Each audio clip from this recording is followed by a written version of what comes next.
Welcome to another episode of Washington in Focus. I'm your host, Tim Clouther, with the Center Square's Washington State Capitol correspondent, Carlene Johnson, here to talk about a Democratic state lawmaker teetering on the aisle here, it seems like. Apparently, she expressed, quote unquote, regret and guilt over policies that her party has passed in recent years, and how she said it attributes or resulted in a rise in juvenile crime. Can you tell us a little bit more about that?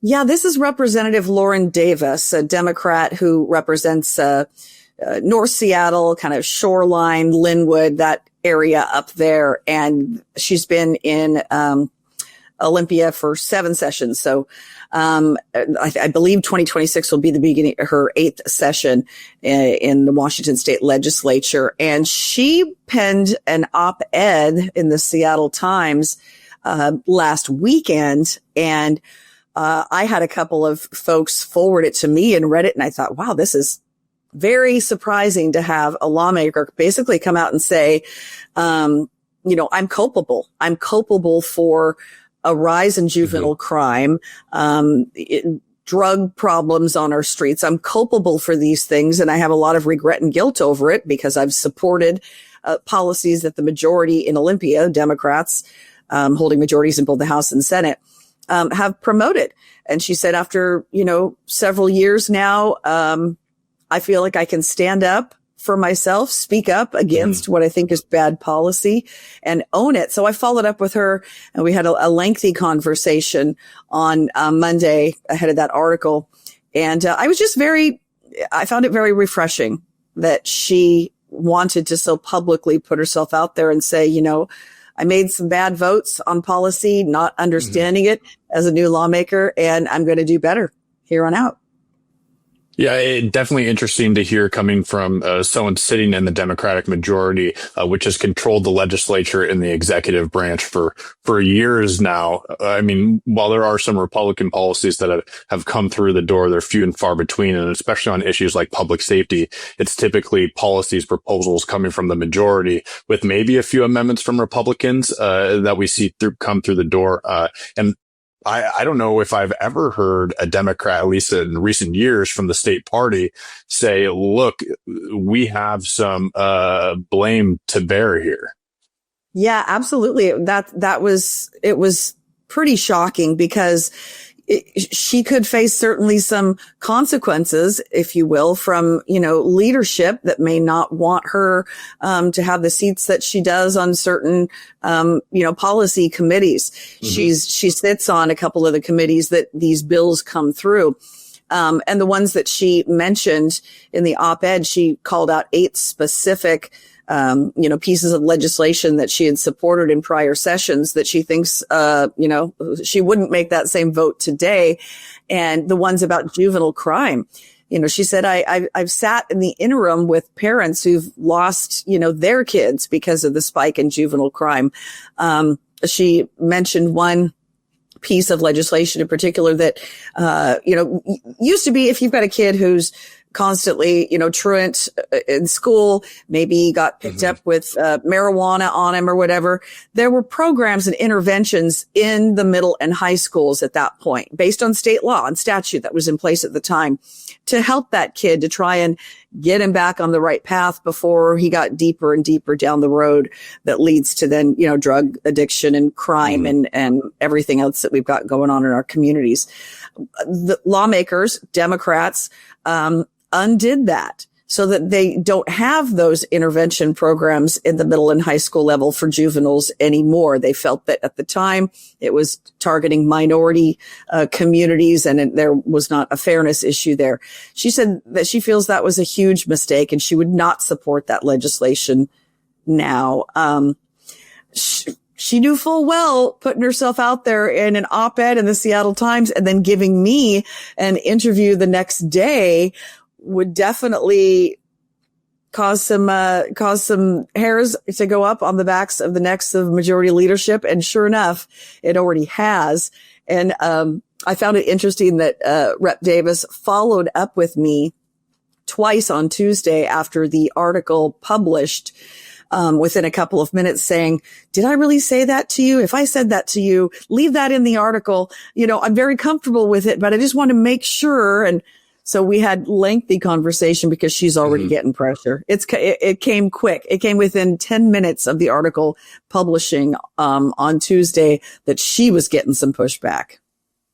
Yeah, I'm really interested to see how the Democratic leadership responds to this. I know you talked to House Speaker Jenkins, and she kind of wouldn't immediately address Davis's comments, but more so was saying, well, if she has any suggestions, she should offer it, and said she'd look forward to that. But you speaking on the chairs, that's an aspect that I haven't even thought of, because the majority party controls who chairs each committee, and if Davis is sitting on public safety related committees, Jenkins and these other Democratic leaders have the ability to replace her. Not saying that they would pull her out of the legislature or out of the House by any means, but they could make it harder for her to push back on some of this legislation, because it doesn't just land on the House floors. It goes through several committees before it reaches the entire chamber. So it's up to usually maybe 10 lawmakers, the majority of them being Democrats, that advance these legislations through committee. So I'm definitely interested to see how they respond to her in the coming months. And you're right. House Speaker Lori Jenkins did grant me an interview. I've reached out on other issues and gotten crickets back or told she was unavailable. But in this case, I told her exactly what I was calling about and what I wanted to speak with her about and get her, kind of a reaction to the critical comments made by Representative Davis. So we chatted for about 3 minutes on the phone, is all the time she was able to provide, but she did kind of dance around. I was trying to get her to come out, clearly and say, are you going to maybe have some conversations with her? Is there room here to maybe reverse course in some of these policies that Rep. Davis contends have led to the spike in juvenile crime and other negative outcomes? And she wouldn't go that far. She just said, she's one of 59, members, Democrats in the House. And, there's room for everybody to offer up legislation. And she said, I'll be interested to see what she offers up. And then she kept saying, cause I said, well, what about Republicans who don't feel they have a seat at the table?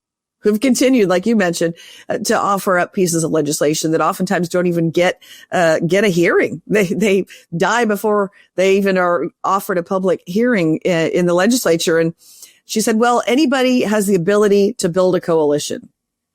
Well, what that says to me is, okay, but to build a coalition in Olympia, Republicans or anybody with, right-leaning policy ideas certainly has to have at least a good handful of Democrats to join them, or they're sunk. It's pointless. And there have been some pieces of legislation to sort of reverse course on some of these policies offered up by Representative Travis Couture and others that have been sitting. This will be, I think, year 4 for a couple of pieces of Couture's bills, that, have never gotten a public hearing, or they maybe get an initial public hearing and then they never get a vote out of committee. You know how the process works, Tim. So it's going to be interesting, and it's going to be interesting to see, what the response is. I'll tell you that the comment section from the op-ed in the Times that she penned last weekend was overwhelmingly positive, even from some Democrats. There were a few people that said, okay, thanks for owning up to your stupid votes. Now you should resign. There were a couple of those, but by and large, the feedback was incredibly positive from both sides of the aisle, and folks saying, this is so refreshing that someone came out and said, I would do it differently, and I will do it differently from here on out. And we should own the mistakes we've made. I mean, that for either party, we don't see that kind of conciliatory language really at all. Yeah, it kind of reminds me of following the general election last year when Trump was reelected elected again for a second term. You kind of saw some leaders of the Democrat Party come out and say, look, we failed to a certain degree and we kind of need to revamp the party. And it kind of sounds like she's signaling in a similar way. And I think that begs the question, is Davis alone in Washington state, or are there other Democrats in the party, in the state party, who feel similarly and want to speak out, but are worried about backlash. And I think this might be kind of a test for them. They might kind of look at Davis over this next session and see, is she pulled from any of these committees? How are they responding? And on the flip side, it'll be interesting to see if a coalition does form among Republicans, with Davis included, and then potentially other Democrats if they're willing to kind of put out a similar stance as her. But we appreciate your coverage on this, Carlene. I hadn't even heard about the op-ed until you had told all of us. So I appreciate you covering this. And for anyone else that wants to read any other of Carlene's stories, you can read them at thecentersquare.com. But otherwise, thank you for joining us for another episode of Washington in Focus.